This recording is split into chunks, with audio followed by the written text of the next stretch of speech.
Baik, shalom, salam sejahtera buat saudara sekalian. Mungkin saudara melihat hari ini kebaktian tidak biasa karena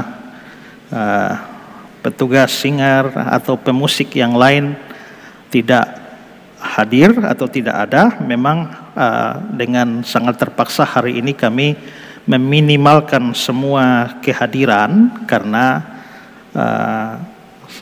koster gereja kita itu kemarin positif COVID, positif COVID dan banyak aktivis gereja juga berhubungan dengan koster tersebut. Nah, koster sekarang sudah di karantina dan sedang ikut perawatan. Nah, dan kemarin itu seluruh pekerja, seluruh aktivis, semua petugas pelayan kemarin sudah swab dan masih menunggu hasil sampai hari Senin. Itulah sebabnya kemarin kami menyampaikan kepada seluruh jemaat supaya hari ini semua diharapkan bisa kebaktian secara online saja mengikuti, dan karenanya juga petugas-petugas ibadah kita perminim semua. Karena itu hari ini kita hanya mengikuti kebaktian online. Nah, itu sedikit penjelasan dari saya. Mohon dukungan doa supaya koster kita segera sehat, lalu juga hasil tes dari semua aktivis atau semua petugas ibadah bisa keluar dan kita aman sehingga pada minggu depan kita kembali kebaktian normal seperti biasa. Ya, itu sedikit penjelasan dari saya. Nah, hari ini kita akan belajar firman Tuhan dan tema kita hari ini adalah terang dari Galilea. Terang dari Galilea. Mari kita lihat Matius 4, 12 sampai 17. Matius 4, 12 sampai 17. Tetapi waktu Yesus mendengar bahwa Yohanes telah ditangkap, menyingkirlah ia ke Galilea.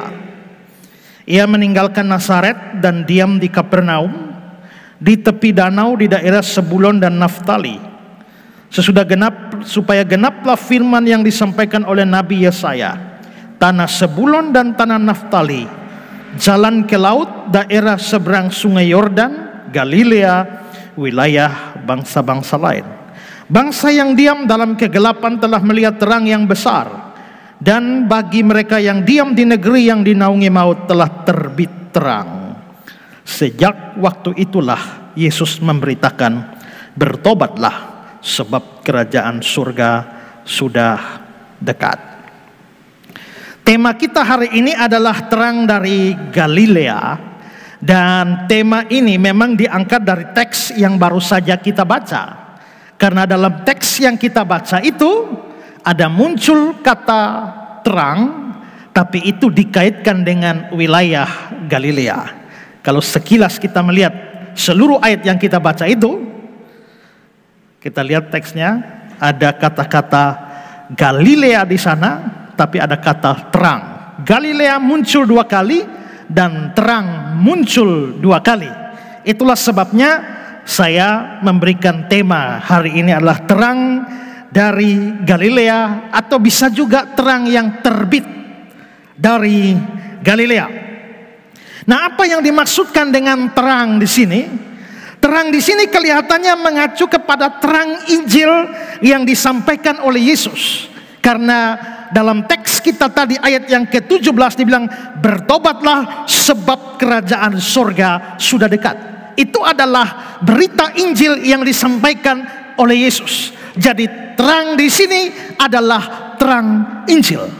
Nah, ini dikaitkan dengan Galilea karena teks kita tadi terlihat bahwa Yesus memulai pemberitaan Injilnya dari wilayah Galilea.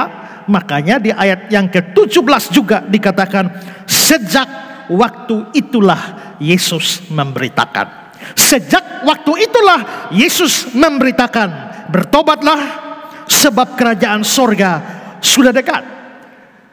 Bertobatlah sebab kerajaan surga sudah dekat. Itu berita Injil, itulah terangnya. Tapi sejak waktu itu Yesus memberitakannya sejak di mana? Sejak di Galilea. Makanya dikatakan terang dari Galilea, atau terang yang terbit dari Galilea. Nah, saudara-saudara, adalah menarik bahwa Yesus sebenarnya tinggal di Nazaret. Yesus itu orang Nazaret, makanya disebut sebagai Jesus of Nazareth. Dia memang lahir di Bethlehem, tapi kampungnya atau besarnya itu di wilayah Nazaret. Tapi justru dia memulai pelayanannya di wilayah Galilea. Lahir di Bethlehem, besar di Nazaret, memulai pelayanan di Galilea. Nah, padahal Galilea itu bukan kampungnya. Kampungnya Nazaret, Galilea itu adalah daerah pengungsiannya, atau daerah tempat di mana dia menyingkir. Karena seperti keterangan ayat 12, waktu Yesus mendengar bahwa Yohanes telah ditangkap, maksudnya Yohanes Pembaptis telah ditangkap, menyingkirlah ia ke Galilea. Jadi Galilea itu bukan kampungnya Yesus. Itu daerah penyingkiran, daerah yang dia tuju pada saat Yohanes Pembaptis sudah ditangkap.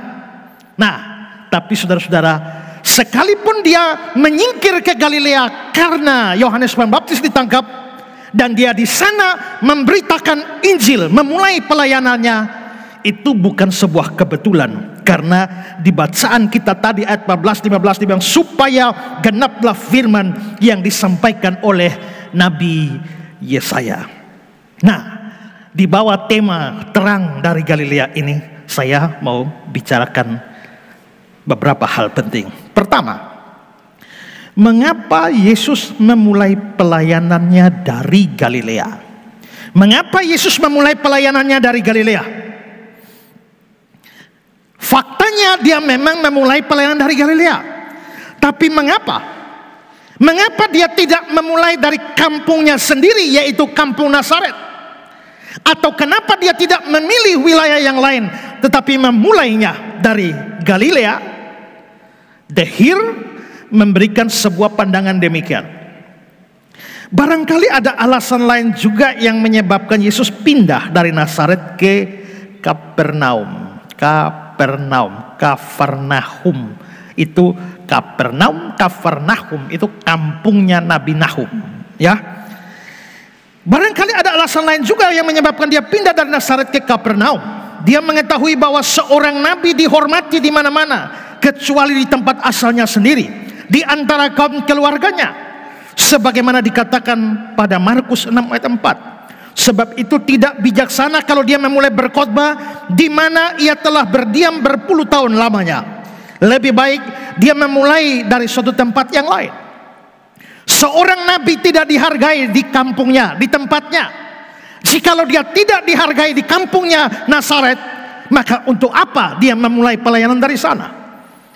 Nah, saudara-saudara, kita tahu bahwa di dalam Injil Lukas diceritakan bahwa Yesus ditolak oleh orang-orang sekampungnya. Mari kita perhatikan Lukas 4.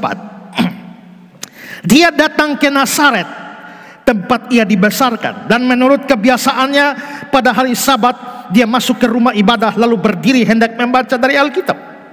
Ayat 21, lalu dia mulai mengajar mereka, katanya, pada hari ini genaplah nas sewaktu kamu mendengarnya. Dan semua orang itu membenarkan dia, dan mereka heran akan kata-kata indah yang diucapkannya. Lalu kata mereka, bukankah ia ini anak Yusuf? Maka berkatalah ia kepada mereka, tentu kamu akan mengatakan pepatah ini kepadaku, hai tabib, sembuhkan dirimu sendiri, perbuatlah di sini juga, di tempat asalmu, segala yang kami dengar yang telah terjadi di Kapernaum. Dan katanya lagi, aku berkata kepadamu, sesungguhnya tidak ada nabi yang dihargai di tempat asalnya. Dan aku berkata kepadamu, dan kataku ini benar, pada zaman Elia terdapat banyak perempuan janda di Israel, ketika langit tertutup selama 3 tahun 6 bulan, dan ketika bahaya kelaparan yang hebat menimpa seluruh negeri. Tapi Elia diutus bukan kepada salah seorang dari mereka, melainkan kepada seorang perempuan janda di Sarfat di tanah Sidon.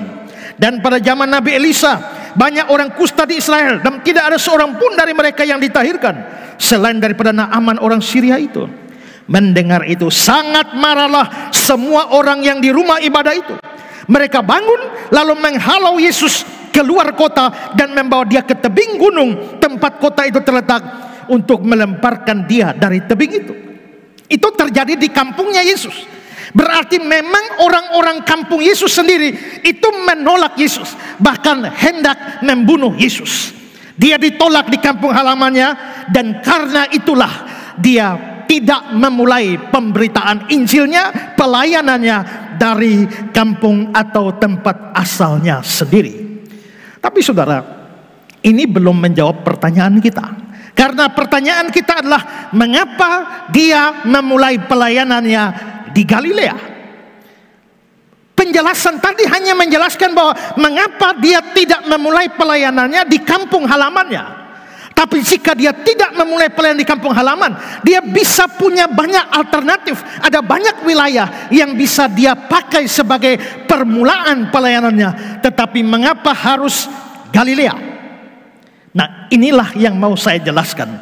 Tapi saudara-saudara, saya sebelum menjelaskan atau menjawab pertanyaan itu, mengapa harus di Galilea, kita perlu mengerti beberapa hal terlebih dahulu sampai kita menemukan jawabannya nanti. Nah, hal pertama adalah, mari kita mengenal latar belakang Galilea.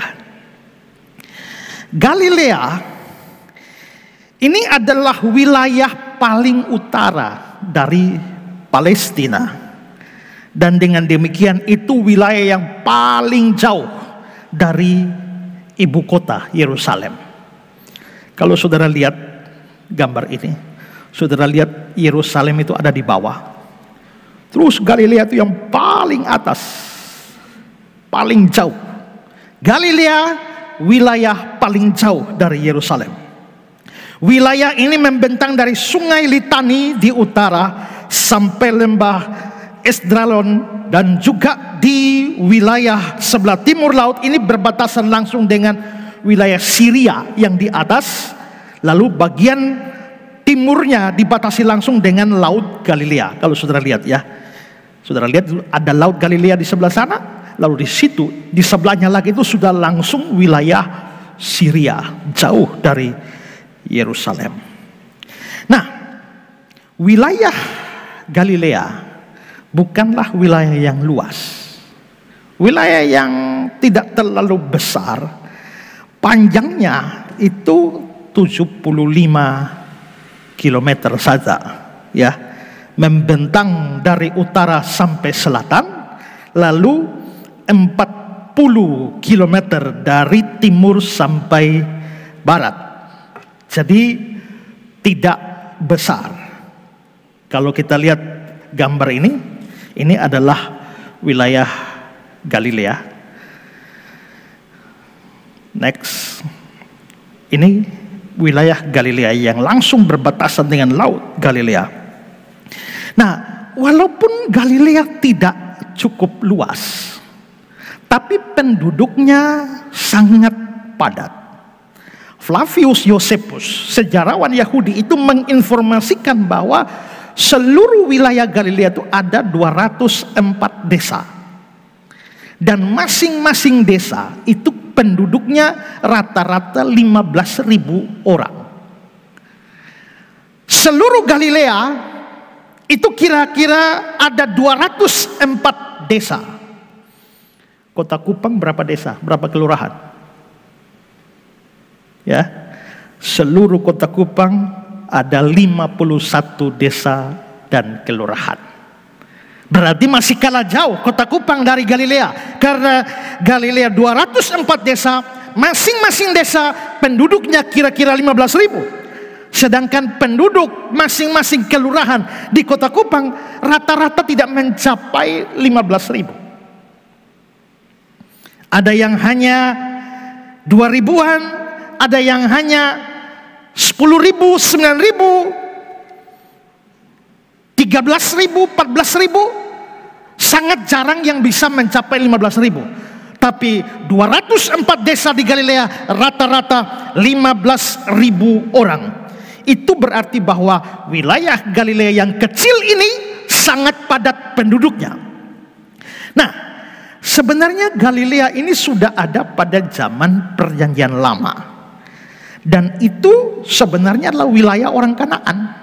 Wilayah orang Kanaan, tapi pada waktu Yosua dan bangsa Israel menduduki wilayah Kanaan, mereka langsung bagi wilayah.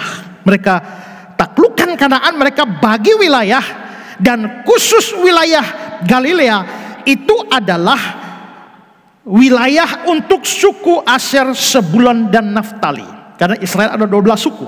Seluruh wilayah Kanaan mereka bagi-bagi kepada suku-suku. Maka Asher, Sebulon, dan Naftali itu dapatnya di wilayah Galilea.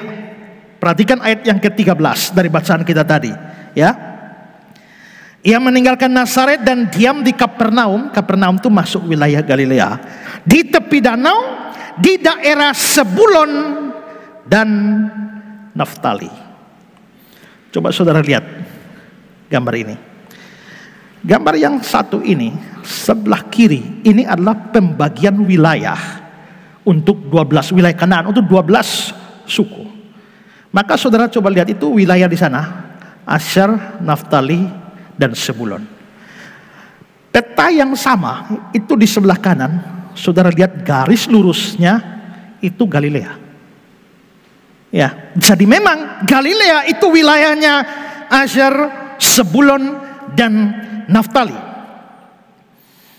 Tapi saudara, sekalipun bangsa Israel menaklukkan wilayah Galilea itu dan menempatkan suku-suku Asher, Sebulon, dan Naftali di sana, tapi mereka tidak benar-benar berhasil mengusir seluruh orang Kanaan di sana. Jadi orang Kanaan masih tetap mendiami wilayah Galilea.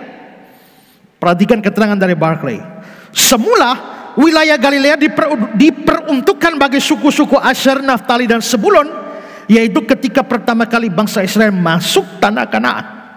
Tapi di dalam kenyataannya, 3 suku ini tidak pernah 100% berhasil mengusir penduduk asli Kanaan. Jadi sejak semula penduduk Galilea merupakan penduduk campuran. Campuran dari mana? Karena ada orang Kanaan di situ, lalu tambah orang Israel, yaitu Asher, Sebulon, Naftali. Berarti 2 bangsa itu sudah menduduki Galilea. Bangsa Kanaan, bangsa asli, dan bangsa Israel sama-sama menduduki wilayah Galilea. Dengan kata lain, penduduknya sudah ditempati oleh 2 bangsa. Selanjutnya saudara, pada tahun 900 sebelum Masehi, 900 tahun sebelum kelahiran Tuhan Yesus, yakni pada zaman Raja Salomo. Kita tahu bahwa Raja Salomo punya sebuah mega proyek, yaitu mendirikan Bait Allah. Nah, di dalam proyek mendirikan Bait Allah itu, Raja Salomo itu mendatangkan kayu-kayu yang bagus, material-material yang bagus, dan itu dia datangkan dari wilayah Tirus, karena dia bekerja sama dengan Raja Hiram. Jadi Raja Hiram itu mensuplai material-material kelas 1 dari wilayah Tirus itu untuk material dari Bait Allah Salomo. Dan setelah Bait Allah selesai, Salomo sangat berterima kasih untuk Raja Hiram dari Tirus. Sebagai tanda terima kasihnya, dia berikan apa? 1 Raja-Raja 9 ayat 11. Oleh karena Hiram Raja Tirus telah membantu Salomo dengan kayu aras, kayu senobar, dan emas sebanyak yang dikehendakinya, maka pada waktu itu Raja Salomo memberikan kepada Hiram 20 kota di negeri Galilea. 20 kota di Galilea diberikan kepada Raja Hiram dari Tirus. Maka orang-orang Tirus itu akhirnya menduduki 20 kota di Galilea. Maka saudara, Galilea ada orang Kanaan di situ, tapi ada 3 suku Israel di situ. Lalu sekarang datang lagi orang-orang Tirus menduduki 20 kota. Maka sudah 3 bangsa menduduki wilayah Galilea. Lalu pada tahun 853 sebelum Masehi, Israel pernah diserang dan dihancurkan oleh kerajaan besar pada waktu itu, namanya Asyur atau Assyria. Dan Asyur atau Assyria ini itu dengan pemimpinnya atau rajanya adalah Tiglat-Pileser III.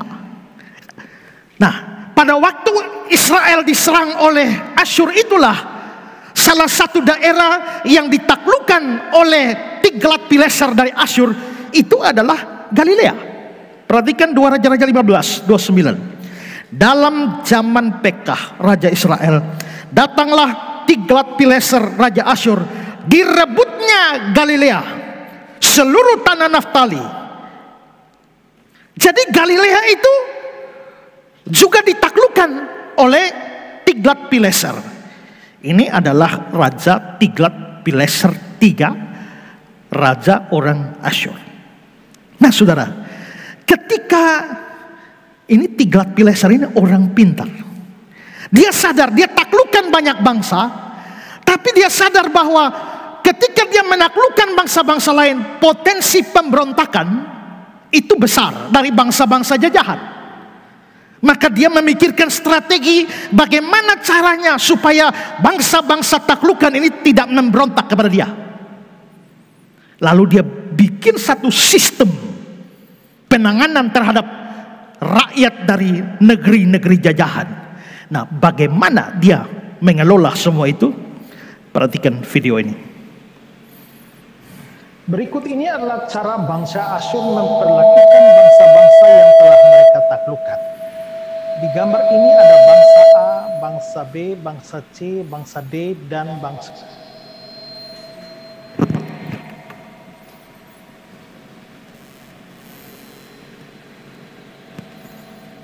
Berikut ini adalah cara bangsa Asyur memperlakukan bangsa-bangsa yang telah mereka taklukkan. Di gambar ini ada bangsa A, bangsa B, bangsa C, bangsa D, dan bangsa Asyur di tengah-tengah. Apabila bangsa Asyur menaklukkan bangsa A, yang dia lakukan adalah dia mengambil sebagian rakyat dari bangsa A dan dibawa ke wilayahnya sendiri, yakni di bangsa Asyur. Lalu sebagian rakyat bangsa A dibuang ke bangsa B. Sebagian lagi dibuang ke bangsa C. Dan sebagian lagi dibuang ke bangsa D. Lalu bangsa D yang telah mereka taklukkan juga, sebagian rakyatnya dibawa ke wilayah Asyur. Lalu sebagian dibuang ke bangsa A. Sebagian lagi dibuang ke bangsa C. Dan sebagian lagi dibuang ke bangsa D. Demikian juga bangsa C yang mereka taklukkan. Orang-orangnya dibawa ke Asyur. Lalu juga dibawa yang sebagian ke bangsa A. Sebagian lagi dilemparkan ke bangsa B. Sebagian lagi dibuang ke bangsa D. Demikian juga bangsa D yang mereka taklukkan. Sebagian rakyatnya dibawa ke Asyur. Sebagian lagi diangkut ke bangsa A. Sebagian lagi ke bangsa C. Dan sebagian lagi ke bangsa B. Dengan demikian, setiap bangsa itu tidak hanya dipenuhi oleh masyarakat aslinya, tetapi juga dipenuhi oleh bangsa-bangsa lain. Demikianlah bangsa Asyur mengacaukan seluruh bangsa-bangsa yang telah mereka taklukkan. Nah, jadi saudara melihat bahwa kenapa dia bikin seperti itu? Supaya bangsa A mau berontak, hanya sedikit masyarakatnya, sisanya orang asing. Bangsa B mau berontak, sisanya mereka hanya sedikit, warga asli sedikit. Lalu siapa mau jadi pahlawan? Akibat daripada itu dia meredam semua potensi pemberontakan dari bangsa-bangsa jajahan. Nah, dan pada waktu dia menaklukkan Israel, dia melakukan hal yang sama. Sebagian Israel tetap tinggal di wilayah Israel. Sebagian yang lain dibawa ke Asyur. Sebagian yang lain itu dibuang ke bangsa-bangsa yang lain. Maka orang Israel tersebar. Mulai dari itu, semua orang Israel hilang. Tidak pernah pulang. Kecuali nanti bangsa Yehuda yang ditaklukkan oleh Babilonia itu pulang. Tapi kira-kira 10 suku atau 9 suku, kalau kita tidak menghitung Lewi, itu tidak pernah pulang, hilang dalam sejarah. Nah, itulah cara Tiglat-Pileser menghadapi bangsa-bangsa jajahan. Nah, Tiglat-Pileser itu dia juga secara khusus menaklukkan bangsa Israel, tapi wilayah Galilea juga. Perhatikan kembali 2 Raja-Raja 15:29. Dalam zaman Pekah, Raja Israel, datanglah Tiglat-Pileser Raja Asyur. Direbutnya Galilea, seluruh tanah Naftali, lalu diangkutnya lah penduduknya ke Asyur dalam pembuangan. Perhatikan keterangan Barclay. Pada abad yang ke-8 sebelum Masehi, orang-orang Assyria, itu Asyur, berhasil merebut Galilea dan memindahkan sebagian terbesar penduduk keluar Galilea. Sebagai gantinya, Assyria memasukkan orang-orang asing ke dalam wilayah Galilea. Tentu saja hal itu telah membawa banyak orang asing tinggal dan bercampur baur dengan penduduk Galilea. Akibatnya apa? Penduduk Galilea menjadi tambah tidak jelas kebangsaannya.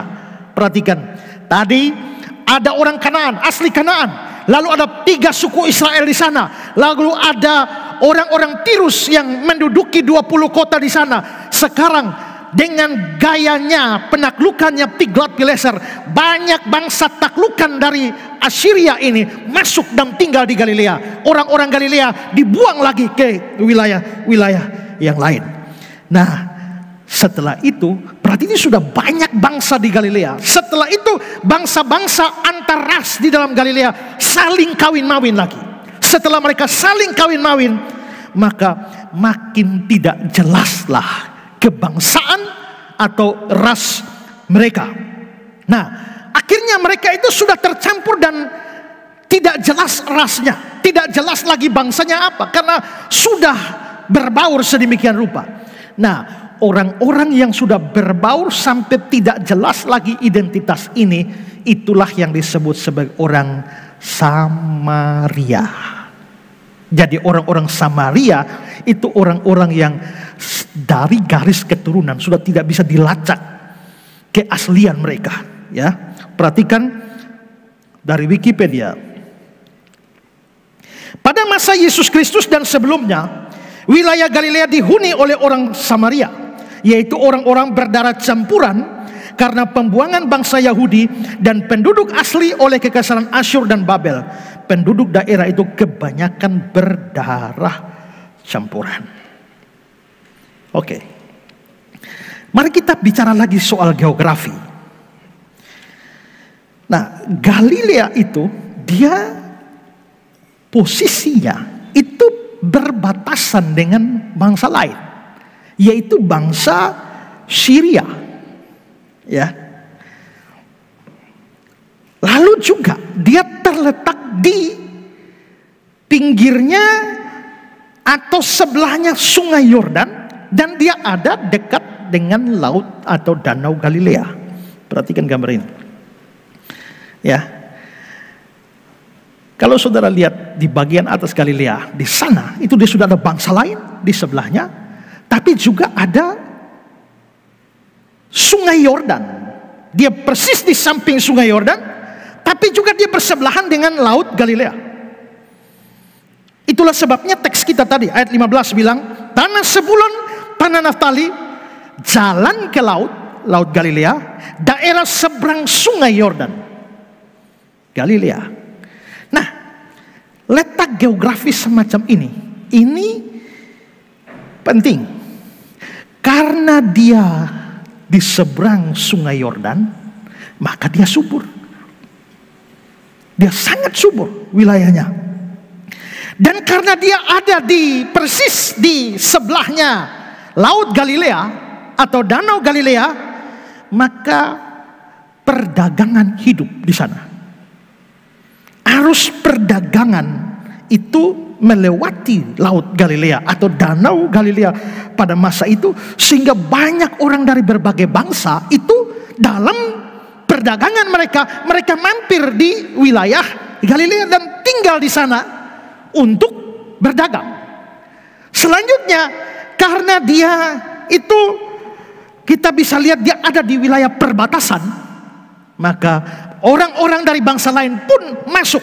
Dia subur, mereka masuk dan berdagang. Maka dari sisi geografis itu membuat Galilea sangat terbuka terhadap masuknya bangsa-bangsa lain. Perhatikan komentar Barclay. Jalan-jalan besar yang menghubungkan dunia Timur Tengah dengan satu dengan yang lain melalui wilayah Galilea. Jalan laut yang menghubungkan Damaskus dan Mesir serta Afrika juga melewati Galilea. Dan dari Galilea juga ada jalan besar menuju timur ke negara-negara seberang perbatasan timur. Jadi lalu lintas dunia Timur Tengah kuno waktu itu melalui wilayah Galilea.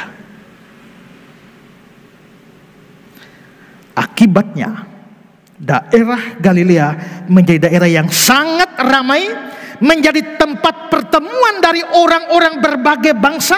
Bahkan banyak orang bangsa lain itu menetap di Galilea. Seperti kata Clark mengatakan Galilea dihuni oleh orang Mesir, Arab, Fenisia menurut kesaksian dari Strabo dan lain-lainnya. Jadi banyak bangsa. Nah, dalam kondisi banyak bangsa, sudah ada orang Kanaan di sana, lalu orang Israel di sana, lalu orang Tirus di sana, lalu orang bangsa lain dari taklukannya Asyur, lalu perdagangan yang macam-macam bangsa masuk di situ.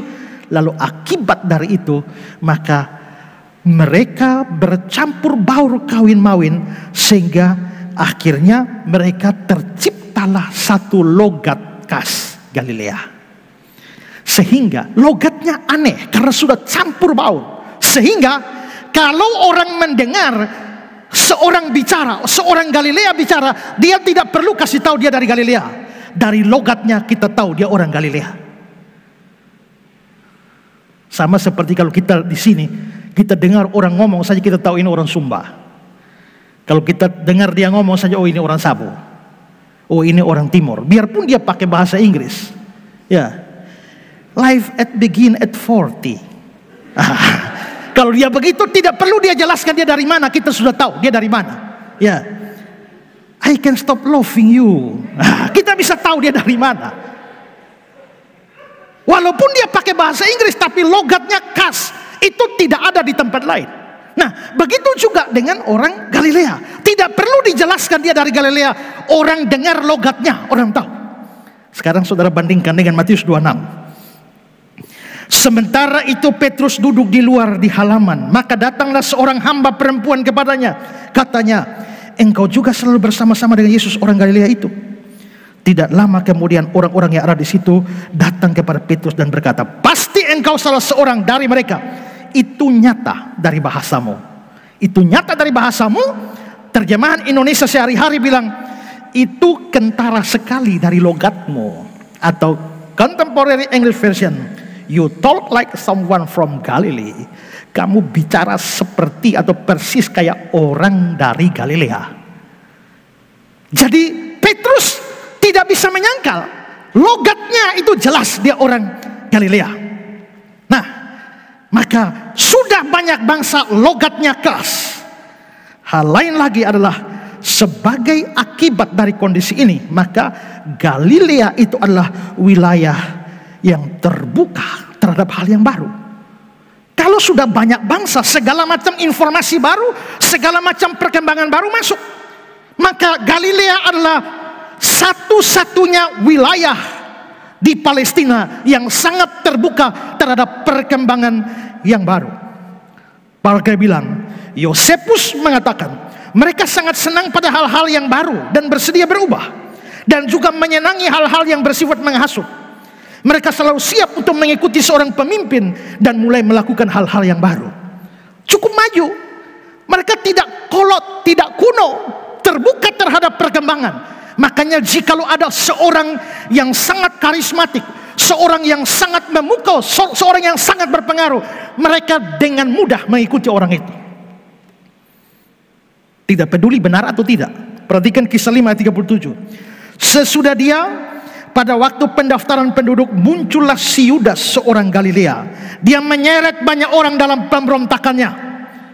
Kenapa si Yudas ini bisa menyeret banyak orang? Ya karena dia di Galilea. Hanya Galilea lah yang memungkinkan terjadi seperti itu. Nah, sekarang saudara, mari kita kembali kepada yang sudah saya jelaskan. Ya, Galilea mula-mula ditempati oleh orang Kanaan. Itu punya orang Kanaan. Tapi ketika ditaklukkan oleh Israel, 3 suku Israel berdiam di sana. Ya, lihat gambar ini. Ya, 3 ada orang Kanaan asli, lalu orang Israel. Setelah itu pada zaman Raja Salomo, datanglah orang-orang Tirus juga menetap di sana. Di 20 kota. Maka orang Tirus ada di sana. Lalu pada zaman Raja Asyur, dia membuang banyak bangsa lain tinggal di Galilea. Muncul bangsa lain. Lalu karena letak geografisnya sangat strategis, maka banyak orang dari berbagai bangsa bertemu di Galilea dan tinggal di sana.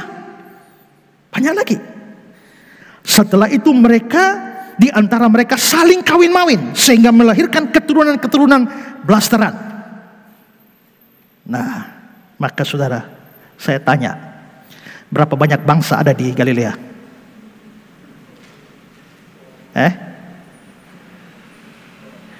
Banyak mana antara orang Israel dengan bangsa lain?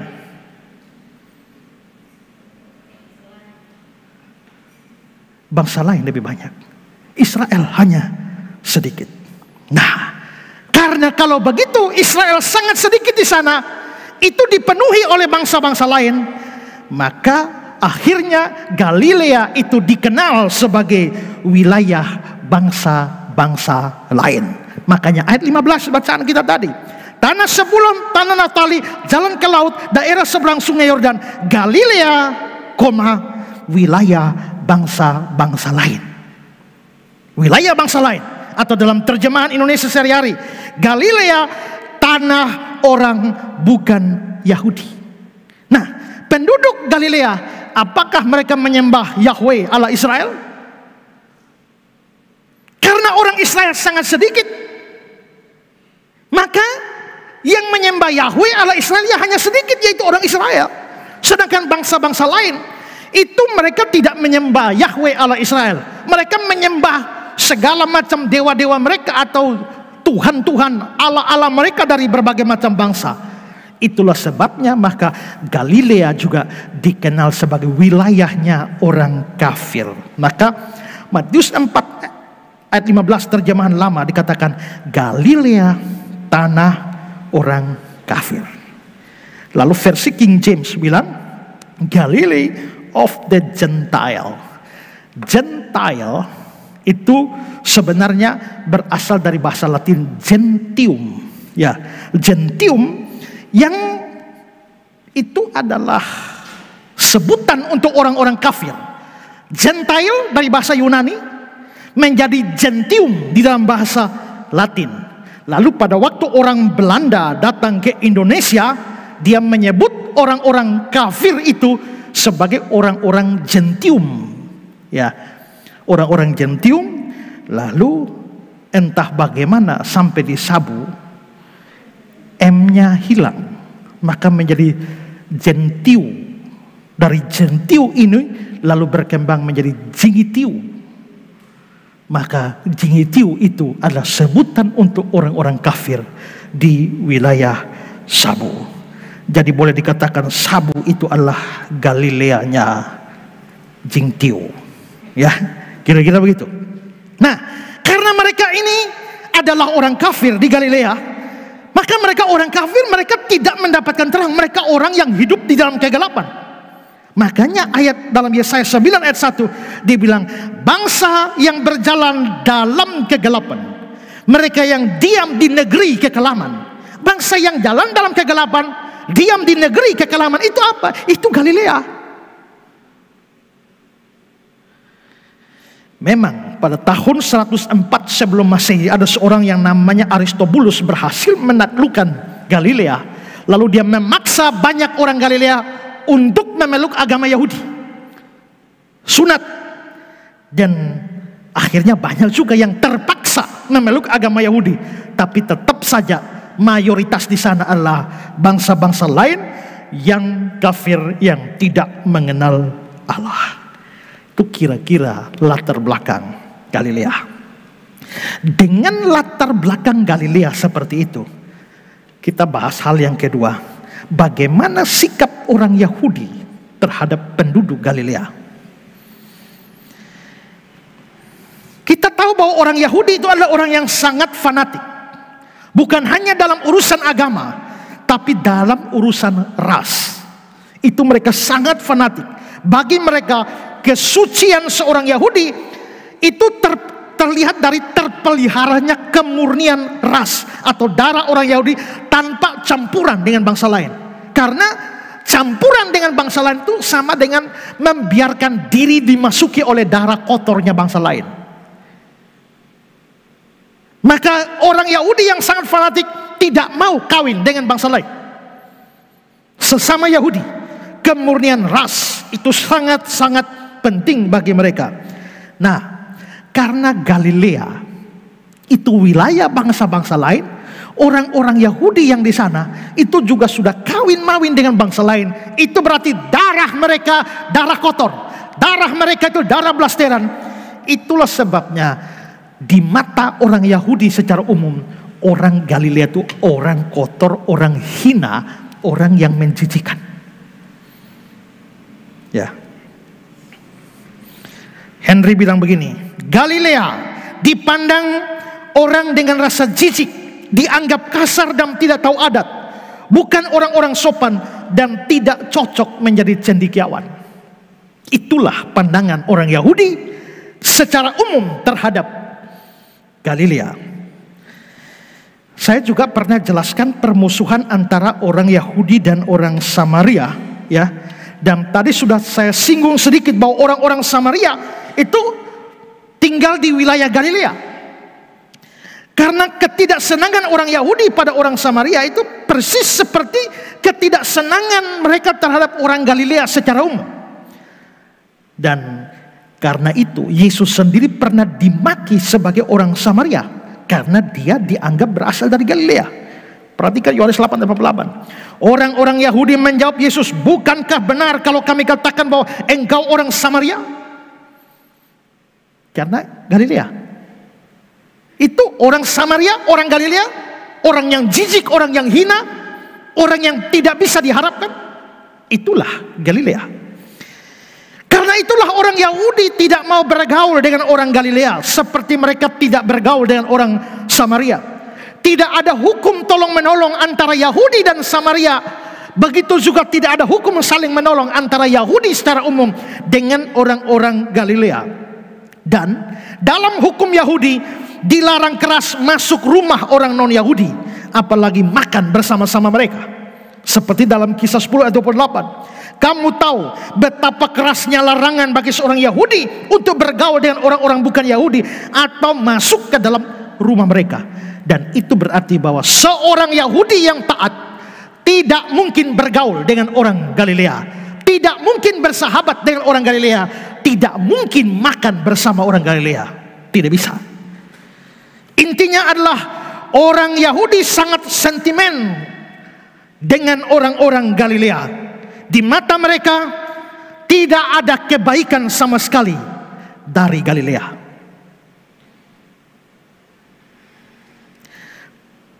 Semua buruk, semua negatif kalau soal Galilea.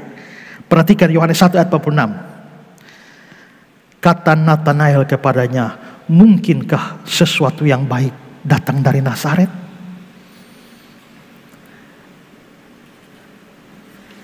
Mungkinkah sesuatu yang baik datang dari Nazaret? Nazaret itu ada di Galilea.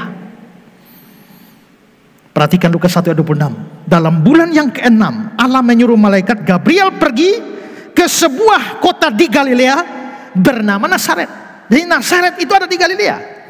Tapi saudara jangan bingung dengan di awal saya bilang, kenapa Yesus tidak memulai pelayanan di Nazaret? Tapi di Galilea. Karena begini, seluruh wilayah itu disebut Galilea. Tapi ada bagian khusus dari tempat itu juga disebut Galilea. Kalau kita bicara kota Kupang, seluruh wilayah ini kota Kupang yang ada 51 kelurahan itu semua kota Kupang.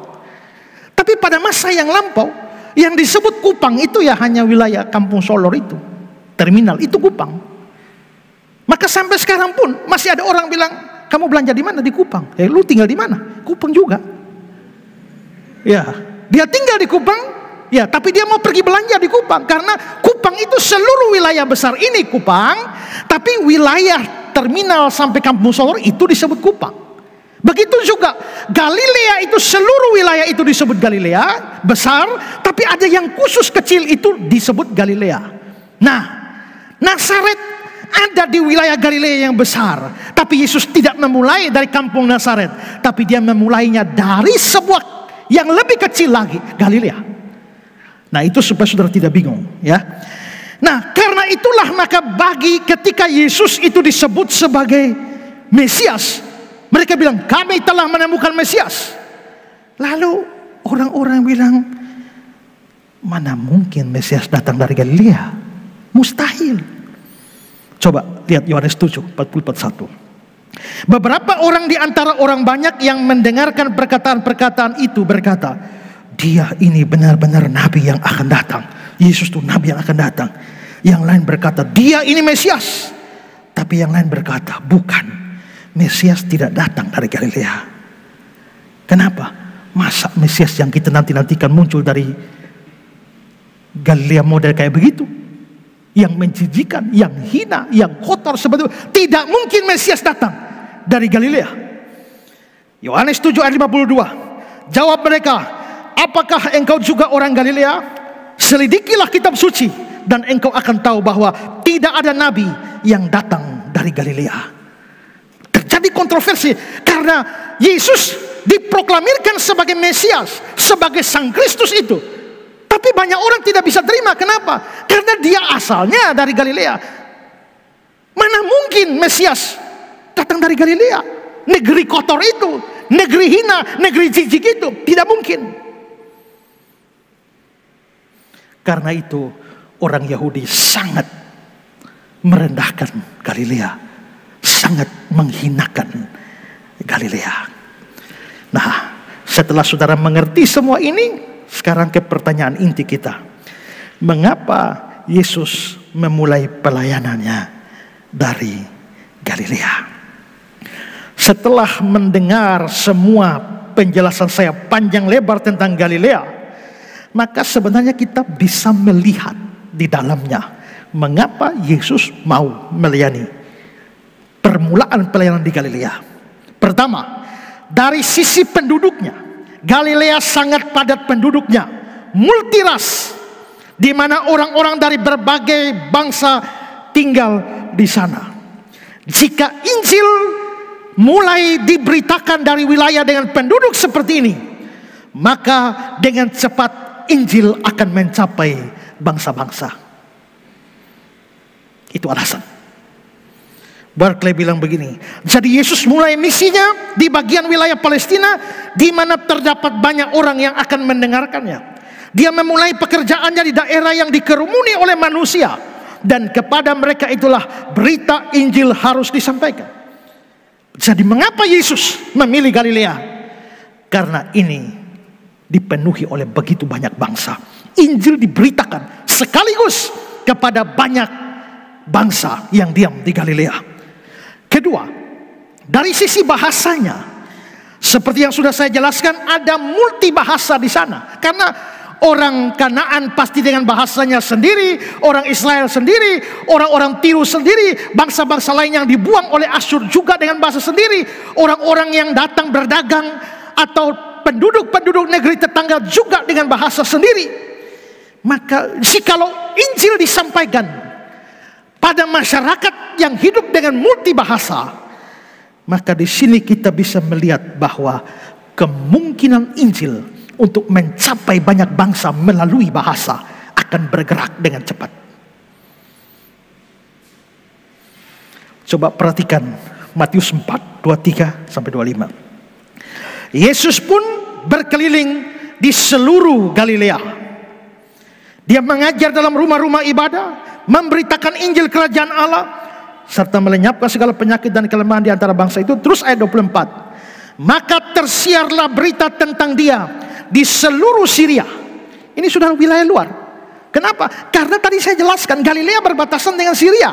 Begitu dia beritakan Injil di Galilea, langsung menyebar sampai ke Syria.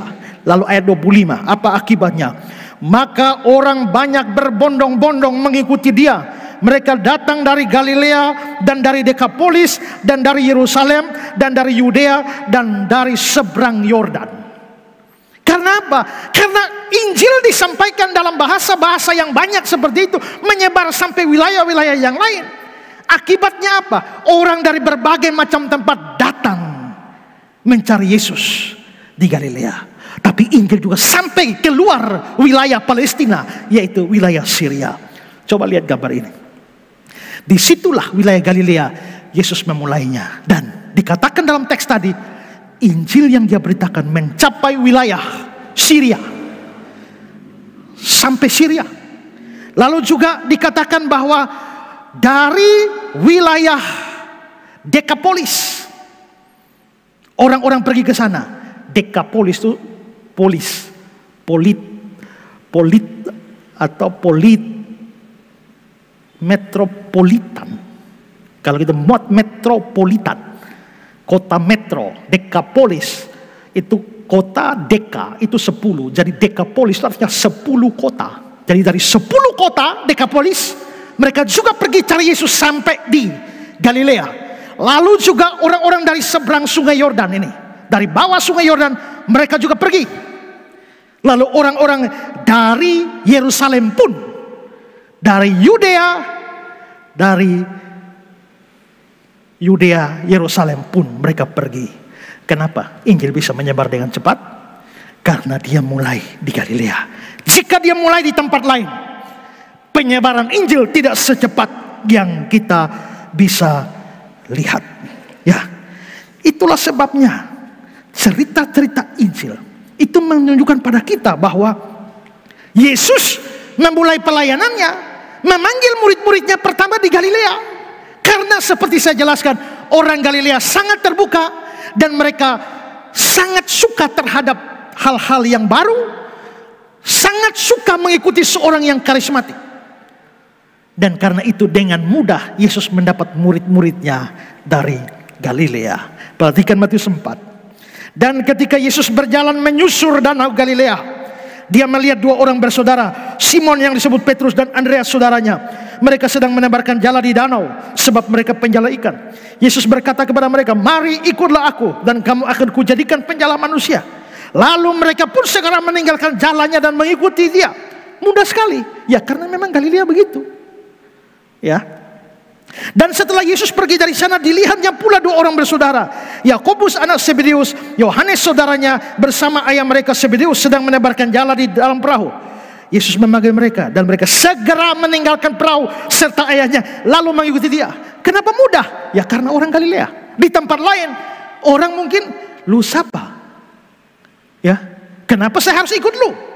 Mungkin banyak alasan yang bisa diajukan, tapi sangat mudah karena sikon Galilea seperti itu. Yesus mendapatkan murid-muridnya. Itulah sebabnya juga Yesus menjadi cepat terkenal di seluruh wilayah Galilea. Menurut Markus 1, 27-28, mereka semua takjub sehingga mereka memperbincangkannya. Katanya, "Apa ini? Suatu ajaran baru. Dia berkata-kata dengan kuasa, roh-roh jahat pun diperintahnya, mereka taat kepadanya." Lalu tersebarlah dengan cepat kabar tentang dia ke seluruh penjuru Galilea. Ya, di Alkitab bukan hanya ada cerita Yesus beri makan 5.000 orang dengan 5 roti dan 2 ikan. Tapi ada cerita yang lain, yaitu dia memberi makan sekitar 4.000 orang dengan 7 roti dan beberapa ikan kecil. Dan itu terjadi di Galilea. Itulah sebabnya Yesus dapat pendukung-pendukung perempuan dari Galilea juga. Perhatikan Matius pasal 27 ayat 35. Dan ada di situ banyak perempuan yang melihat dari jauh waktu Yesus disalib, yaitu perempuan-perempuan yang mengikuti Yesus dari Galilea. Lagi-lagi dari Galilea. Dan Yesus pun akhirnya terkenal sebagai nabi dari Galilea. Matius 21. Dan ketika dia masuk Yerusalem, gemparlah seluruh kota, dan orang berkata, "Siapakah orang ini?" Dan orang banyak menyebut, "Inilah Nabi Yesus dari Nazaret di Galilea. Dia menjadi terkenal sampai di Yerusalem. Dan itulah sebabnya muncul lagu. Itulah kasih Tuhan Yesus, sobat dari Galilea. Sobat dari Galilea. Jadi mengapa Yesus mulai pelayanan dari Galilea? Supaya Injil tersebar dengan sangat cepat. Terang dari Galilea itu akhirnya, terang yang terbit dari Galilea itu akhirnya menyebar sampai Syria, sampai Yerusalem, sampai Yudea, sampai Dekapolis, dan seluruh wilayah itu akhirnya menerima dan mendapatkan terang dari Galilea itu. Luar biasa. Galilea dipilih sebagai permulaan pemberitaan Injil. Itu bukan kebetulan, tapi itu ada dalam rencana Allah dan dengan pertimbangan yang sangat matang dari Yesus. Sekarang hal kedua yang saya bicarakan, pelajaran rohani dari fakta Yesus memulai pelayanannya di Galilea. Fakta yang sudah kita lihat, Yesus mulai pelayanan di Galilea, alasannya sudah saya jelaskan. Nah, kita bisa belajar apa dari sini? Pelajaran rohani apa yang bisa kita terima dari fakta ini? Saya ingin membaginya dari dua sisi. Pertama, dari sisi orang-orang Galilea sendiri. Saya sudah jelaskan bahwa di mata orang-orang Yahudi, orang Galilea itu adalah orang kafir, orang jijik, kotor, rendahan, dan tidak mungkin bisa jadi cendekiawan. Tidak mungkin ada orang hebat bisa keluar dari Galilea. Tidak mungkin ada nabi dari Galilea. Tidak mungkin ada guru dari Galilea. Tidak mungkin ada seorang pemimpin besar dari Galilea. Dan lebih-lebih mustahil Mesias datang dari Galilea. Itu pandangan orang Yahudi. Tapi kenyataannya, Yesus memulai pelayanannya di Galilea. Dan dia mendapatkan ribuan pengikutnya dari Galilea. Bahkan murid-muridnya, baik laki-laki perempuan, itu dari Galilea. Dan murid-muridnya dikenal juga sebagai orang-orang Galilea. Pada waktu Yesus mau terangkat ke surga, begitu dia terangkat, lalu murid-muridnya masih menatap ke langit melihat Yesus yang terangkat. Tiba-tiba muncul malaikat. Malaikat bilang apa? Kisah 1 ayat 11. Malaikat itu berkata kepada mereka, "Hai orang-orang Galilea, mengapa kamu berdiri dan melihat ke langit?" Malaikat sendiri menyebut para muridnya sebagai orang-orang Galilea. Para murid ini adalah orang Galilea. Berarti mereka adalah orang-orang hina, orang-orang jijik, orang-orang rendahan, orang-orang bodoh, orang-orang tak berarti di mata orang Yahudi kebanyakan. Tapi justru merekalah yang pada akhirnya menjadi pemberita-pemberita Injil, menjadi guru-guru agama, menjadi pengkhotbah-pengkhotbah tentang iman Kristen. Dan setelah Yesus mati, bangkit, naik ke surga, mereka terus beritakan Injil. Orang-orang Galilea inilah yang diperintahkan, pergilah, jadikanlah semua bangsa muridku. Kepada orang-orang Galilea inilah dikatakan, kamu akan jadi saksi di Yerusalem, Yudea, Samaria, sampai ke ujung bumi. Dan Injil mencapai ujung-ujung bumi. Dari orang-orang bodoh, orang-orang hina, orang-orang yang dianggap jijik, orang-orang yang tidak dihitung oleh masyarakat waktu itu. Tuhan Yesus memakai orang-orang seperti ini untuk menggemparkan dunia. Dan sampai hari ini Injil boleh sampai kepada kita, tidak terlepas dari orang-orang bodoh, orang-orang hina, orang-orang yang dianggap jijik dan tidak ada apa-apanya. Dari sisi ini kita bisa belajar bahwa mereka yang dianggap bodoh, dianggap hina, dianggap tidak punya apa-apa, tidak punya kemampuan apa-apa, justru orang-orang seperti inilah yang Tuhan mau pakai sebagai alat di dalam tangannya untuk menyebarkan Injilnya. Rasul Paulus mengatakan dalam 1 Korintus 1, 27-28, tetapi apa yang bodoh bagi dunia dipilih Allah untuk memalukan orang berhikmat. Apa yang lemah bagi dunia dipilih Allah untuk memalukan apa yang kuat. Dan apa yang tidak terpandang dan hina bagi dunia dipilih Allah. Bahkan apa yang tidak berarti dipilih Allah untuk meniadakan yang berarti. Itulah cara kerja Tuhan. Karena itu tidak boleh ada di antara kita yang merasa tidak mampu atau terlalu bodoh, terlalu lemah untuk bisa melayani Tuhan. Tidak boleh. Ingat, jika orang-orang Galilea bisa dipakai sebagai alat di dalam tangannya, maka saudara pun bisa dipakai sebagai alat di dalam tangan Tuhan. Tidak peduli saudara tidak mampu, tidak peduli saudara bodoh, tidak peduli saudara lemah, tidak peduli seperti apapun saudara. Jikalau Tuhan mau memakai saudara, Dia bisa pakai saudara untuk kemuliaannya. Yang terpenting bukan orang Galileanya, tapi kepada siapa mereka percaya dan siapa yang mempersiapkan mereka dan mengutus mereka. Dan itu adalah Yesus Kristus, Nabi dari Galilea itu. Maka di sini penting bagi kita bahwa kita tidak boleh beralasan tidak bisa melayani Tuhan karena bodoh, karena hina, karena lemah, karena tidak pintar, karena tidak punya berbagai macam kelebihan. Tuhan bisa pakai orang-orang bodoh, hina, lemah, dan tidak berpengaruh menjadi orang-orang atau alat-alat yang berguna. Persoalannya bukan pada kita, tapi kita berada di tangan siapa. Itu penting. Saya pernah mengutip kata-kata seorang misionaris dari India, dan saya mau mengutip ulang. Misionaris dari India ini membuat sebuah tulisan yang bagus dengan judul "Tergantung di tangan siapa". Dia bilang, bola basket dalam tanganku berharga $19. Bola basket dalam tangan Michael Jordan berharga $33 juta.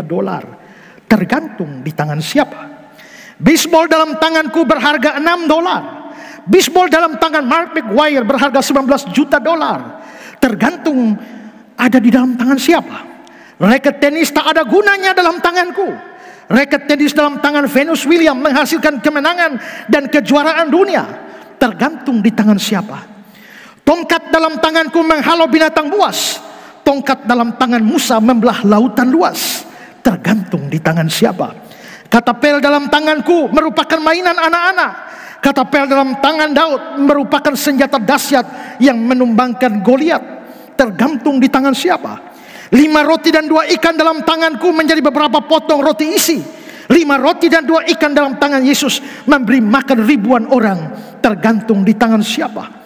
Paku-paku dalam tanganku menghasilkan sarang burung. Paku-paku dalam tangan Yesus Kristus menghasilkan keselamatan bagi segenap umat manusia. Tergantung di tangan siapa. Karena itu saudara, kau lihat sekarang segala sesuatu tergantung di tangan siapa. Jadi serahkan masalahmu, kekhawatiranmu, ketakutanmu, harapan-harapanmu, impian-impianmu, keluargamu, kawan serta sahabat-sahabatmu dalam tangan Tuhan. Sebab segala sesuatu tergantung ada di dalam tangan siapa. Saudara, kalau saudara tahu-tahu menghadapi musuh, musuh menyerang saudara, tidak ada apa-apa di tangan saudara, saudara tidak bisa bikin apa-apa. Tapi kalau Bruce Lee yang dihadapi begitu, ikat pinggangnya jadi senjata yang mematikan, bukan? Tergantung di tangan siapa. Ikat pinggang di tangan kita tetap di pinggang saja, ya, tidak jadi di tangan. Tapi di Bruce Lee, di tangan Bruce Lee jadi senjata yang hebat. Tergantung di tangan siapa. Kita memang lemah, kita memang hina, kita memang bodoh, kita tidak punya kemampuan dan kelebihan, tidak ada keistimewaan. Tapi jikalau kita ada di tangan Tuhan dan Dia mau memakai kita, maka kita bisa dipakai menjadi alat yang begitu ajaib. Kita tidak pernah bayangkan orang-orang yang dianggap hina dari Galilea itu, seperti Petrus dari Galilea, bisa berkhotbah, 1 kali berkhotbah 3.000 orang bertobat. Kita tidak pernah bayangkan sebelumnya bahwa Yohanes yang dari Galilea itu bisa menjadi rasul terkemuka yang menulis Injil Yohanes, menulis surat-surat Yohanes, menulis kitab Wahyu. Kita tidak bisa bayangkan bahwa mereka yang begitu rendah di mata orang lain justru Tuhan pakai secara hebat untuk menyebarkan Injilnya. Karena itu, jangan ada di antara kita yang rendah diri. Jangan ada di antara kita yang merasa tidak bisa dipakai Tuhan hanya karena punya banyak kekurangan. Sekarang tergantung kamu di tangan siapa. Ingat, Tuhan tahu kelemahan saudara. Tuhan tahu kekurangan saudara. Persis seperti Dia tahu kelemahan dan kekurangan para murid-murid Galilea itu. Tapi itu bukan halangan baginya untuk bisa memakai mereka sepanjang mereka bersedia dipakai olehnya sebagai alat. Dan ternyata terbukti mereka dipakai untuk menggoncangkan dunia ini. Barclay berkata, mereka adalah orang-orang biasa saja. Mereka dipilih di antara orang-orang biasa yang kehidupan sehari-harinya pun biasa. Dikatakan bahwa Yesus mencari bukan orang-orang luar biasa, tapi orang-orang biasa yang bisa melakukan hal-hal biasa dengan cara yang luar biasa baiknya. Tak seorang pun perlu untuk berpikir bahwa dia tidak punya apapun untuk dipersembahkan kepada Yesus. Karena Yesus bisa mengambil apa yang bisa dipersembahkan oleh orang yang paling biasa dan menggunakannya untuk sesuatu yang besar. Jadi sekali lagi, kalau saudara punya kekurangan dan kelemahan, jangan takut.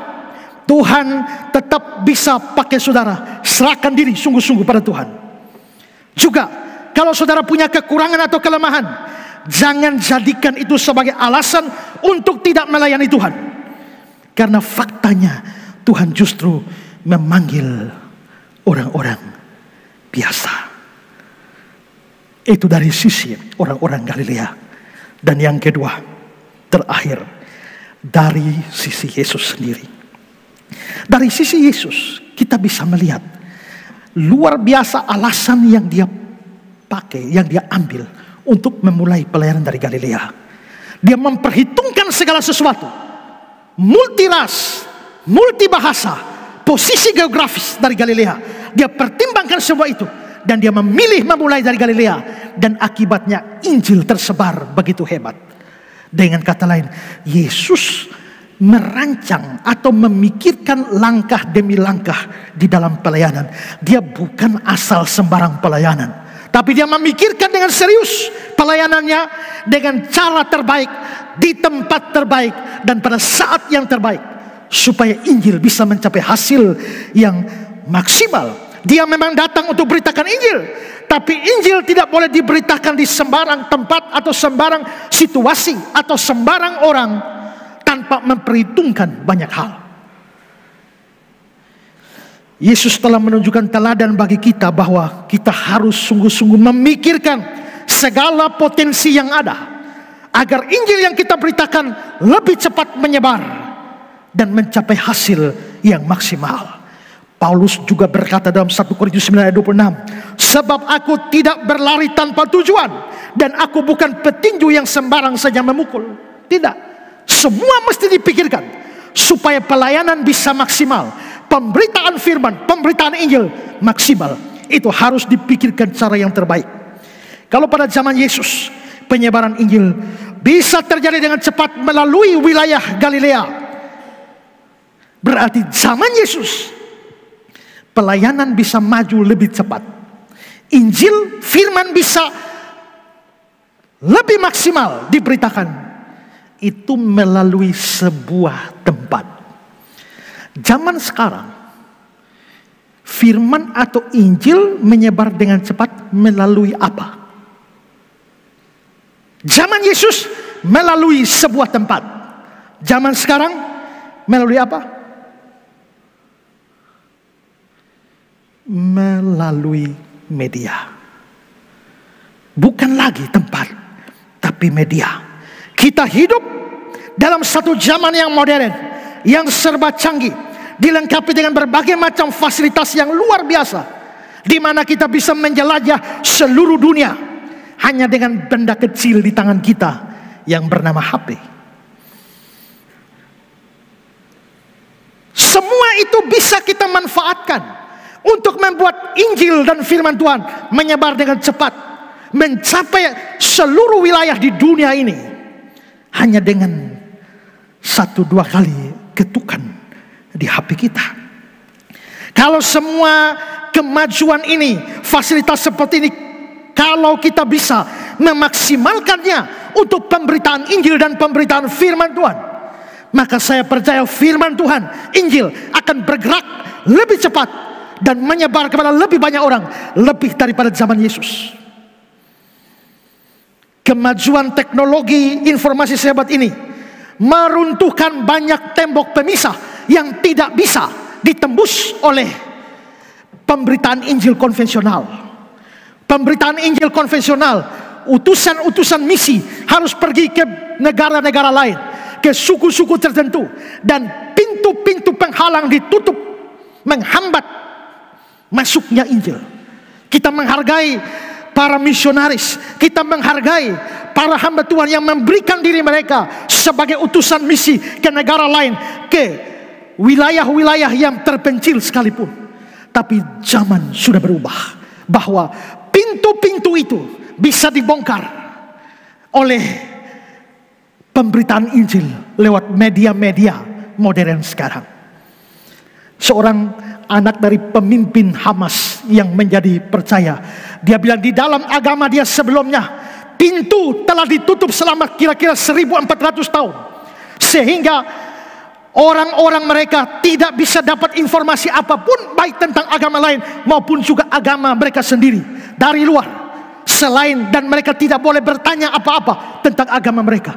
Mereka dikurung generasi ke generasi selama 1400 tahun, tidak tahu apa-apa di luar. Dan sekarang pintu itu dirobohkan karena mereka boleh larang, tapi anak mereka tinggal ambil HP di internet dan mereka bisa mendapatkan begitu banyak informasi tentang agama mereka sendiri maupun juga agama lain.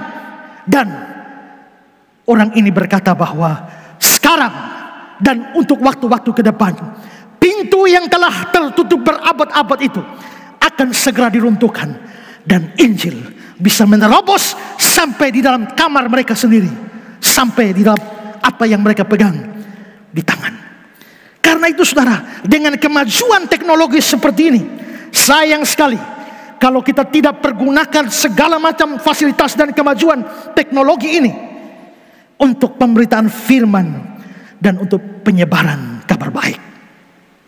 Saya mengutip kata-kata dari sebuah tulisan Adrianus Basasa. Dia bilang begini, di abad 21 ini, penginjilan lewat internet memberi kesempatan kepada orang-orang percaya untuk menjangkau orang-orang dengan Injil dimanapun mereka berada. Rasul Paulus 2000 tahun lalu memanfaatkan dengan efektif media transportasi dan komunikasi tercanggih di zamannya, jalanan Romawi yang lambat dan jasa pengiriman pos satu arah. Saat ini orang percaya dapat menyebarkan Injil secepat kilat dan menerima tanggapan dalam sekejap mata dari seluruh dunia. Ini akan jauh lebih efektif dari yang bisa dilakukan dengan terjun langsung ke lapangan. Dengan pesatnya kemajuan di bidang teknologi di zaman ini, maka sarana-sarana yang dipakai pun akan semakin canggih. Karena itu orang Kristen juga harus mempersiapkan diri, mau belajar menguasai teknologi baru tersebut, sehingga dapat digunakan untuk memuliakan Tuhan dan untuk penginjilan. Pelayanan melalui internet adalah salah satu dari teknologi maju tersebut. Melalui internet, Injil dapat disebarluaskan ke berbagai tempat dalam waktu yang singkat. Tidak hanya itu, segala macam informasi dan sumber-sumber yang dibutuhkan untuk mendukung pelayanan penginjilan juga dapat ditemukan di internet. Melihat semua itu, Yesus dulu dengan bijak memilih sebuah tempat supaya Injil tersebar. Kita sekarang harus dengan bijak mempergunakan media yang ada untuk menyebarkan firman. Itulah sebabnya saya sendiri mempergunakan semua fasilitas ini untuk pemberitaan Injil, pemberitaan firman, baik lewat radio, lewat televisi. Dulu masih zaman BlackBerry, saya pakai BlackBerry juga, pakai Facebook, pakai email, pakai YouTube, pakai website, pakai Instagram, pakai WA, pakai Zoom meeting, dan macam-macam yang lain untuk beritakan firman. Beberapa waktu yang lalu ada seorang ibu dari Surabaya WA saya, Pak Esra. Senang sekali Pak sudah melayani di banyak media, tapi saya mau beritahu Pak Esra bahwa banyak anak muda itu ada di TikTok. Dan TikTok TikTok digemari karena videonya hanya 1 menit. Jadi kalau Bapak bisa masuk dalam pelayanan di TikTok, itu pasti akan menjangkau banyak orang. Begitukah? Akhirnya saya pun mulai ke TikTok. Tapi 1 menit, omong tuh kayak setan lagi kejar. Tiba-tiba belum selesai, habis, ulang. Ini dibuang, susah sekali. Syukurnya sekarang TikTok bisa 3 menit. Dan setiap hari saya bikin seperti itu. Saya sebar di seluruh grup WA. Saya kirim pesan pribadi per pribadi. Dan firman menyebar, Injil menyebar. Setiap kali saya bikin video di TikTok, saya pakai itu kirim di WA kepada ratusan orang. Setelah itu masukkan lagi di Instagram, lalu muat di YouTube lagi, muat di Facebook lagi. Punya 4 akun Facebook, taruh semua. Punya 3 fanpage, taruh semua. Lalu beberapa teman lagi hanya ambil suaranya, audionya saja. Saya masukkan ratusan khotbah saya di Revivo atau juga di Spotify dan macam-macam yang lain. Masuk semua. Kenapa? Supaya Injil menyebar dengan cepat. Supaya firman Tuhan menyebar dengan cepat. Nah, saudara bayangkan, saya melakukan itu. Seandainya kita semua melakukan hal yang sama, betapa kita melihat Injil akan menembusi berbagai macam tempat bangsa lebih cepat dari zaman Yesus. Sayangnya adalah banyak kita tidak bijak dan tidak memikirkan peluang pemberitaan Injil, peluang penyebaran firman melalui semua media itu. Jikalau kita memakai semua media itu, maka sebenarnya kita sedang mempergunakan media itu untuk mempermuliakan Tuhan. Dalam 1 Korintus 10 ayat 31 dikatakan, jika engkau makan, jika engkau minum, jika engkau melakukan sesuatu yang lain, lakukan semua untuk kemuliaan Allah. Kalau kamu melakukan sesuatu yang lain, lakukan semua untuk kemuliaan Allah. Termasuk jikalau kamu main Facebook, lakukan untuk kemuliaan Allah. Jikalau kamu main IG, lakukan untuk kemuliaan Allah. WA untuk kemuliaan Allah. TikTok untuk kemuliaan Allah. Snack video untuk kemuliaan Allah. YouTube untuk kemuliaan Allah. Sayangnya banyak orang Kristen tidak pergunakan itu untuk kemuliaan Allah.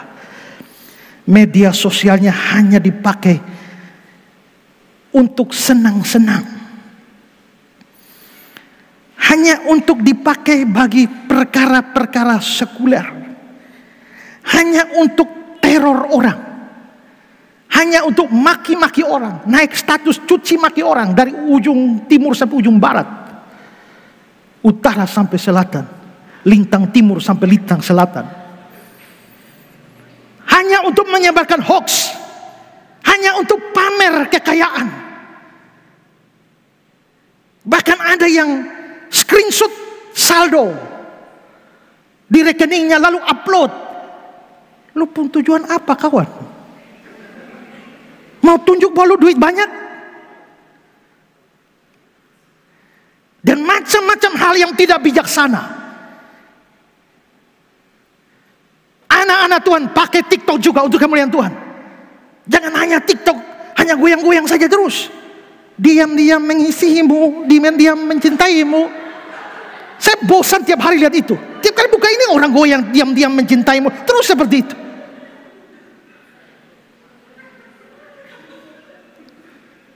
Pakai semua itu untuk kemuliaan Tuhan. Mungkin itu hanya sekedar kutip ayat dan sharing. Atau saudara baca renungan, ketik kembali renungan itu dan sharing ke banyak orang. Atau kalau bisa nyanyi-nyanyilah lalu posting. Atau bisa bikin kata-kata yang berisi pesan Injil lewat picture-picture dan sebar itu. Atau kalau tidak bisa, lihat khotbah-khotbah penginjilan, share. Kalau saudara yang dapat WA dari saya khotbah-khotbah pendek itu, silakan di-share, tidak usah izin lagi. Tujuan saya kasih supaya Anda share. Selain untuk diri, silakan share kepada lebih banyak orang. Supaya apa? Supaya Injil menyebar dengan cepat. Jikalau kita semua bisa bekerja sama, saudara bayangkan bahwa dalam 1 hari Injil dalam 3 menit menyebar ke berapa banyak, berapa ribu orang. Jikalau Yesus melihat peluang peluang Injil menyebar lewat Galilea, dan karenanya dia pilih Galilea. Sekarang kita melihat peluang Injil melalui internet. Pergunakan itu untuk kemuliaan Tuhan, untuk mendukung pekerjaan Tuhan. Saya sudah siapkan khotbah ini kemarin. Tadi pagi saya buka Facebook. Saya lihat ada satu status Facebook yang bagus. Dan status Facebooknya adalah dari adik saya, Henson Soro.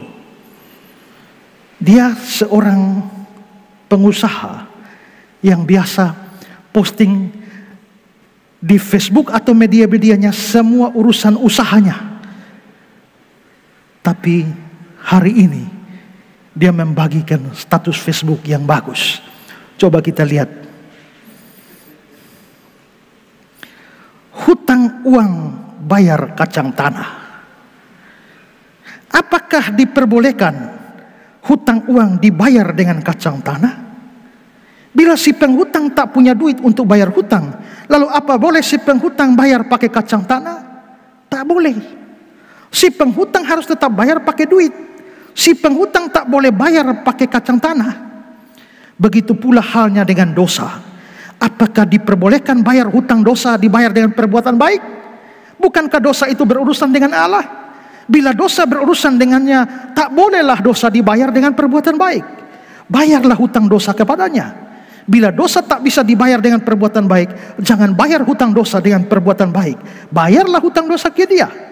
Bila dosa berurusan dengan Allah, ya Allah lah yang dapat menyelesaikan hutang dosa.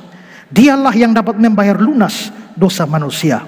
Bila bukan dia yang membayar lunas dosa manusia, maka dosa pada manusia tetap ada. Hanya dialah pembayar lunas dosa manusia. Mengingat dosa tak bisa dibayar lunas dengan perbuatan baik, tanggalkanlah perbuatan baik. Bila perbuatan baik tak bisa menyelesaikan hutang dosa, datanglah ke dia, datanglah ke Kristus. Dialah yang bisa menyelesaikan hutang dosa manusia, yaitu dengan menerima penebusannya. Dengan menerima penebusannya, semua hutang-hutang dosa manusia lunas terbayar. Pada waktu saya lihat status Facebook seperti ini, saya lihat baik-baik dia, foto dia, dan saya bilang, sesungguhnya orang ini anak Allah. Itu pesan Injil bagus sekali. Kalau saudara tidak bisa buat, sharinglah. Maka marilah kita semua memanfaatkan semua media yang kita punyai untuk menyebarkan Injil. Kalau kita semua melakukan itu, maka terang yang pernah dipancarkan dari Galilea, terang yang pernah terbit di Galilea itu akan terus dipancarkan ke seluruh dunia, menembusi berbagai macam batas, terus terpancar menerangi insan-insan dalam kegelapan. Yesus Kristus terang dunia itu akan bercahaya di hati mereka. Maukah saudara? Terang dari Galilea sudah bersinar. Teruslah sampaikan terang itu untuk seluruh dunia. Tuhan memberkati saudara. Mari kita tunduk sejenak. Kita telah belajar banyak dari firman ini. Firman ini menegaskan dua hal pada kita. Bahwa selemah apapun, sebodoh apapun, seperti apapun kekurangan kita, kelemahan kita, Tuhan bisa pakai kita. Jangan kecewa, jangan mundur, jangan menjadikan itu menjadi alasan untuk tidak melayani. Dan kalau sekian lama saudara tidak bijak, saudara pergunakan medsosmu hanya untuk hal-hal yang bersifat duniawi, marilah sekarang berpikir untuk seperti Yesus, memikirkan cara terbaik supaya Injil, firman Tuhan bisa tersebar ke banyak orang.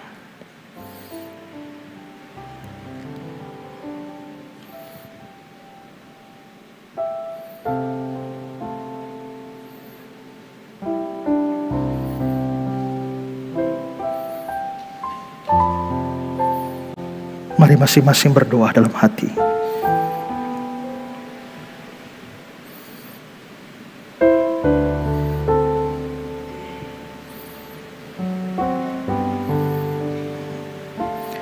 Tuhan, inilah hidupku, kuserahkan padamu. Membawa bangsa-bangsa kepadamu, itu kerinduan hatiku.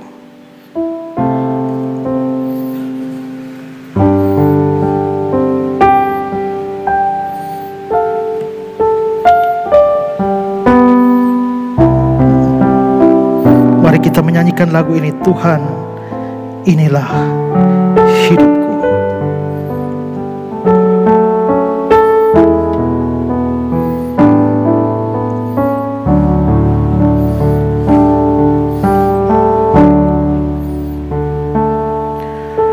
Tuhan, inilah hidupku, kuserahkan padamu. Kuserahkan padamu segala cita-citaku, masa depanku menjadi milikmu.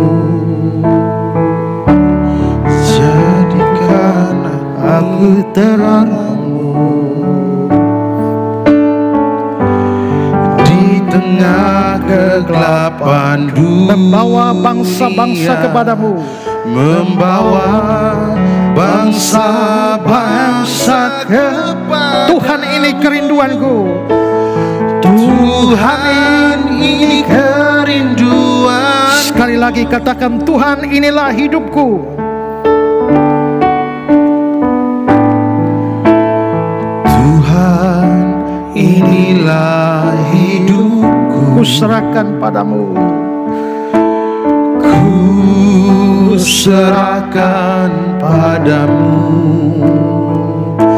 segala cita-citaku, masa depanku menjadi milikmu. Jadikan kami terangmu. Jadikan kami terangmu di tengah kegelapan dunia. Membawa bangsa-bangsa kepadamu. Membawa bangsa-bangsa kepadamu. Tuhan, ini kerinduan. Bagimu Tuhan seluruh hidupku. Bagimu Tuhan seluruh hidupku. Pakailah Tuhan. Pakailah Tuhan bagi kemuliaan-Mu. Genapi seluruh rencana-Mu sampai bumi penuh kemuliaan-Mu.